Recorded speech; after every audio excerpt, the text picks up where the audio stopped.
Nagpur news 31 अक्टूबर को देश भर में बड़े से धूमधाम के साथ दीपावली का पर्व मनाया जाएगा। इसी बीच उत्तर प्रदेश परिवहन निगम द्वारा दीपावली से पहले यात्रियों की सुविधा को लेकर खास तैयारियां की हैं। अतिरिक्त रोडवेज बसों को चलाया जाएगा।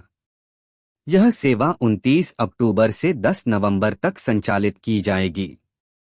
लेख के माध्यम से जानिए कि इससे कर्मचारियों को कितना पैसा मिलेगा। अयोध्या में अपने आवास पर संदिग्ध परिस्थितियों में मृत मिले एडीएम कानून व्यवस्था सुरजीत सिंह के गांव वाले सदमे में हैं। सुरजीत सिंह फर्रुखाबाद के नवाबगंज क्षेत्र के मंझना गांव के रहने वाले थे। वह काफी मिलनसार स्वभाव के थे और जब भी गांव आते तो परिवार व ग्रामीणों से जरूर मिलते थे। उनकी मौत की खबर से पूरे गांव में शोक की लहर है। नोएडा प्राधिकरण ने सलारपुर में 50 करोड़ रुपए की जमीन को अवैध कब्जे से मुक्त कराया है।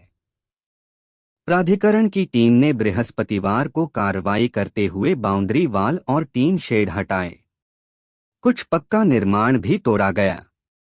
यह जमीन प्राधिकरण के मास्टर प्लान 2031 के अनुसार नियोजित है। यहां प्लॉटिंग कर लोगों को सस्ते प्लॉट बेचने का काम हो रहा था। फिश फार्मिंग जनपद में बहने वाली 2 नदियों गंगा और रामगंगा में मत्स्य पालन की दृष्टि से ठेका दिया जाने वाला है। इसके लिए आवेदन आने लगे हैं। अब तक 19 आवेदन प्राप्त हो चुके हैं, जिनमें से 9 समिति बन चुकी हैं। 3 समितियों के खाते भी खुल चुके हैं। अब जिले में मत्स्य पालन के व्यवसाय को काफी फायदा मिलेगा। ट्रेन बुकिंग स्टेटस दीपावली और छठ के पर्व पर कानपुर में काम करने वाले अधिकतर परिवार बिहार जाते हैं। वहीं अब ट्रेनों में जगह के लिए मारामारी शुरू हो गई है। यात्री ट्रेनों के पावदान पर बैठकर सफर कर रहे हैं। ऐसे में उनकी जान जोखिम में पड़ सकती है। सीट में जगह न मिलने पर वह ट्रेनों के गलियारे और बाथरूम तक में बैठकर सफर करने को मजबूर हैं। उत्तर प्रदेश में होने वाले विधानसभा उपचुनावों के लिए समाजवादी पार्टी ने गुरुवार को 2 और सीटों पर अपने प्रत्याशियों की घोषणा की। खैर विधानसभा सीट से डॉक्टर चारू कैन और गाजियाबाद से डॉक्टर राज जाटव को उम्मीदवार बनाया गया है। इन 2 सीटों पर प्रत्याशियों के ऐलान के साथ ही सपा कांग्रेस गठबंधन को लेकर चल रही अटकलों पर भी विराम लग गया है।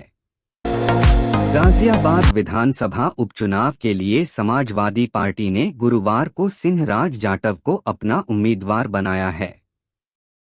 कांग्रेस ने इस सीट पर अपना उम्मीदवार नहीं उतारने का फैसला किया है। वहीं सपा ने खैर सीट से डॉक्टर चारू कैन को मैदान में उतारा है। कांग्रेस ने यूपी में होने वाले उपचुनावों में अपने उम्मीदवार नहीं उतारने का फैसला लिया था। उत्तर प्रदेश के आगामी विधानसभा उपचुनाव में कांग्रेस अपने प्रत्याशी नहीं उतारेगी। उत्तर प्रदेश कांग्रेस के प्रदेश प्रभारी अविनाश पांडे ने इसका ऐलान करते हुए कहा कि हम इंडिया गठबंधन समाजवादी पार्टी के सभी प्रत्याशियों को पूरी ताकत से जिताने का काम करेंगे। इस देश के संविधान और देश के मूल्यों को बचाने के लिए और भाजपा के हराने के लिए जनता के हित में यह आवश्यक निर्णय लिया गया। समाजवादी पार्टी ने कांग्रेस के दबाव में आए बिना हर सीट पर अपने प्रत्याशियों को पहले ही उतारने की घोषणा कर दी। शिवपाल सिंह यादव सहित कई बड़े नेताओं को चुनाव प्रभारी बनाया गया। अब सपा के सामने जहां वर्ष 2022 की जीती हुई सीटों पर अपना प्रदर्शन दोहराने की चुनौती है, वहीं भाजपा के हिस्से वाली सीटों पर सपा को अपने पिछले प्रदर्शन को सुधारने की चिंता भी। उत्तर प्रदेश की योगी सरकार ने राज्य कर्मचारियों को दिवाली पर बोनस के साथ डीए का भी तोहफा दिया है। योगी सरकार ने राज्य कर्मचारियों के डीए में 3% का इजाफा किया है। अब महंगाई भत्ता की दर बढ़कर 53% हो गई है। डीए वृद्धि का लाभ जुलाई 2024 से दिया जाएगा। इससे पहले बुधवार को सरकार ने राज्य कर्मचारियों के लिए बोनस की घोषणा की थी। महादेव के शहर काशी में दीप ज्योति पर्व की तैयारियां जोरों पर चल रही हैं। यहां सजावट के लिए दक्षिण भारत से देशी विदेशी फूलों की खेप मंगाई गई है। इससे विश्वनाथ धाम की सजावट शुरू हो गई है। षष्ठ दिवसीय 6 दिन उत्सव में होंगे। इसमें धार्मिक सांस्कृतिक कार्यक्रम धनतेरस से अन्नकूट तक भव्य आयोजन होगा। इन सब के अलावा यहाँ की आतिशबाजी देखने लायक होगी। ये परियोजनाएं प्रधानमंत्री के नए भारत के दृष्टिकोण के अनुरूप हैं। यह क्षेत्र में व्यापक विकास के माध्यम से क्षेत्र के लोगों को आत्मनिर्भर बनाएगी और इससे रोजगार एवं स्वरोजगार के अवसर बढ़ेंगे। ये परियोजनाएं मल्टी मॉडल कनेक्टिविटी के लिए पीएम गति शक्ति राष्ट्रीय मास्टर प्लान का परिणाम हैं, जो एकीकृत योजना के माध्यम से संभव हुई हैं।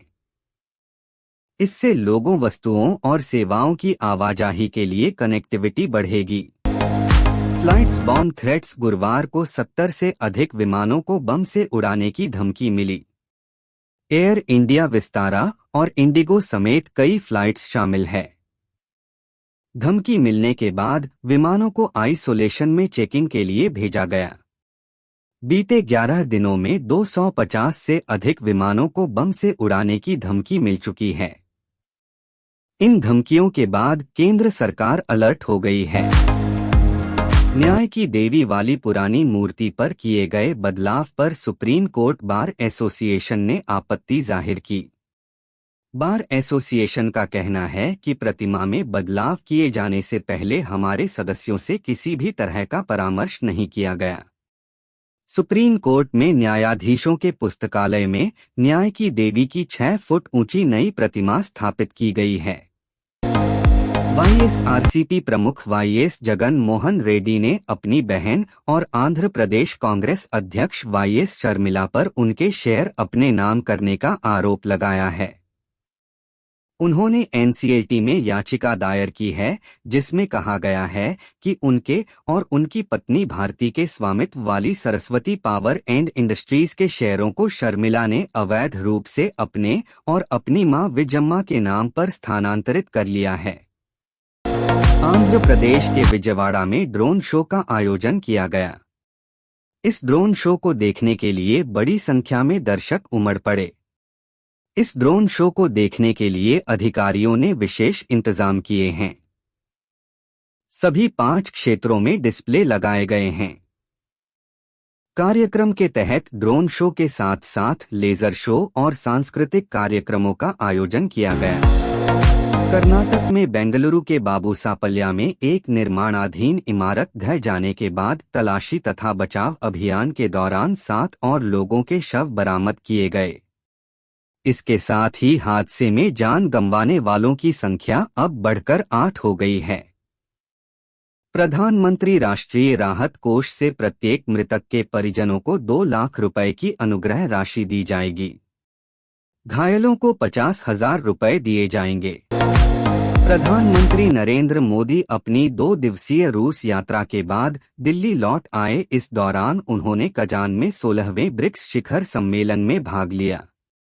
उन्होंने ब्रिक्स शिखर सम्मेलन के मौके पर चीनी राष्ट्रपति शी जिनपिंग, रूसी राष्ट्रपति व्लादिमीर पुतिन और संयुक्त अरब अमीरात के राष्ट्रपति शेख मोहम्मद बिन जायद अल नाहयान सहित कई विश्व नेताओं से भी मुलाकात की।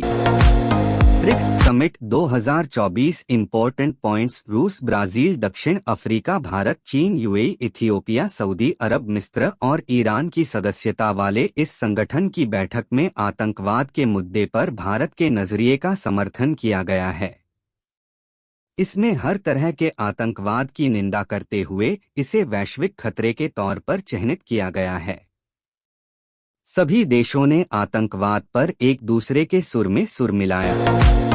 चक्रवात दाना के मद्देनजर मौसम विभाग ने बंगालोडिशा समेत कई राज्यों में अक्टूबर के 24 से 25 को भारी बारिश होने की संभावना जताई है। पश्चिम बंगाल के पूर्वी मेदिनीपुर जिले के दीघा इलाके में उच्च ज्वार के साथ मौसम बदलाव देखा गया। इस तूफान का असर ओडिशा से लेकर बंगाल, बिहार और झारखंड तक दिख सकता है। एनडीआरएफ की 288 टीमें तैनात हैं। छोटे पर्दे के मशहूर शो के बारे में चर्चा की जाए तो उसमें सोनी टीवी कल्ट धारावाहिक सीआईडी का नाम जरूर शामिल होता है। इस शो की फैन फॉलोइंग काफी ज्यादा है और लंबे अरसे तक इसने दर्शकों का भरपूर मनोरंजन किया है। ऐसे अब सीआईडी को लेकर गुड न्यूज आ रही है क्योंकि 6 साल बाद ये शो वापसी करने जा रहा है। ऐश्वर्या राय और अभिषेक बच्चन के रिश्ते को लेकर लंबे वक्त से चर्चाओं का बाजार गर्म है। आए दिन अपने तलाक की खबरों को लेकर ये कपल सुर्खियां बटोरता है। हालांकि इसके बारे में कोई ऑफिशियल जानकारी नहीं है। इस कपल ने साल 2007 में शादी की थी और इनके रोके का किस्सा बहुत ही मजेदार है।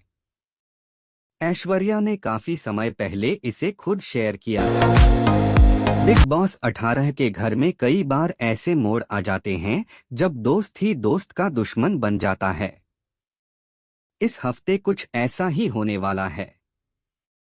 जेल के अंदर कैद अविनाश मिश्रा के हाथ में एक ऐसी स्पेशल पावर आई कि उन्होंने अपनी ही अच्छी दोस्त ईशा सिंह के आंखों में आंसू ला दिए। नेटफ्लिक्स के fabulous lives of Bollywood wives के तीसरे सीजन में बॉलीवुड की 4 वाइव्स के साथ दिल्ली की 3 लेडीज भी शामिल हुई हैं। इनमें से एक थी शालिनी पासी जो दिल्ली में अपने महलों जैसे घर में रहती हैं। बीते दिनों कपिल शर्मा के शो में आने के बाद से शालिनी पासी काफी ज्यादा वायरल हो रही हैं। करवा चौथ पर अरमान मलिक की दोनों पत्नियों ने उनके लिए व्रत रखा था। इस दिन उनकी केयरटेकर लक्ष्य ब्लॉगिंग कर रही थी, लेकिन फैंस को एक बात ने सबसे ज्यादा सरप्राइज किया। लक्ष्य के हाथों पर मेहंदी लगी दिखी जिसमें यूट्यूबर का नाम लिखा हुआ था। अब लोग जानने के लिए एक्साइटेड हो गए कि क्या अरमान मलिक चौथी बार शादी कर चुके हैं। अभिषेक बच्चन ने साल 2007 में पूर्व मिस वर्ल्ड ऐश्वर्या राय से शादी की थी, लेकिन इससे पहले वह किसी और अभिनेत्री के साथ शादी के बंधन में बंधने वाले थे। जया बच्चन ने तो उस एक्ट्रेस को बच्चन खानदान की बहू मान लिया था। हालांकि रिश्ता बनने से पहले ही टूट गया था। जानिए वह अभिनेत्री कौन थीं और क्यों उनका रिश्ता टूटा। भारत और न्यूजीलैंड के बीच दूसरा टेस्ट मैच पुणे में खेला जा रहा है। पहले दिन का खेल समाप्त होने तक भारत ने 1 विकेट के नुकसान पर 16 रन बना लिए हैं। रोहित शर्मा बिना खाता खोले पवेलियन लौट गए। न्यूजीलैंड की पहली पारी 259 रन पर सिमट गई है। वाशिंगटन सुंदर ने लगभग 3 साल बाद वापसी करते हुए 7 विकेट चटकाए। सरफराज खान भारत न्यूजीलैंड के बीच खेले जा रहे दूसरे टेस्ट के पहले दिन के खेल में सरफराज खान और विराट कोहली ने कप्तान रोहित शर्मा को एक शानदार DRS लेने के लिए मनाया, जिसका वीडियो तेजी से वायरल हो रहा है। ये घटना पारी के 24वें ओवर की रही, जिसमें अश्विन की गेंद पर विल यंग फ्लिक शॉट मारना चाह रहे थे, लेकिन ऐसा करने से वह चूक गए। WTC points table 2025 south Africa ने बांग्लादेश को पहले टेस्ट में 7 विकेट से हार का सामना किया। इस मैच में मिली जीत के साथ ही साउथ अफ्रीका की टीम ने विश्व टेस्ट चैंपियनशिप पॉइंट्स टेबल में जबरदस्त छलांग लगाई। वहीं बांग्लादेश को नुकसान उठाना पड़ा है। इस बीच टीम इंडिया की टेंशन अब और भी बढ़ती हुई नजर आ रही है। India versus New Zealand 2 ND test Pune. Bharat और न्यूजीलैंड के बीच दूसरा टेस्ट मैच की शुरुआत आज यानी 24 अक्टूबर से हो गई है। दूसरे टेस्ट मैच के लिए टीम इंडिया की प्लेइंग 11 में कप्तान रोहित ने 3 बदलाव किए। केएल राहुल, मोहम्मद सिराज और कुलदीप यादव को बाहर किया गया, जबकि आकाशदीप, वाशिंगटन सुंदर और शुभमन गिल को मौका दिया गया है।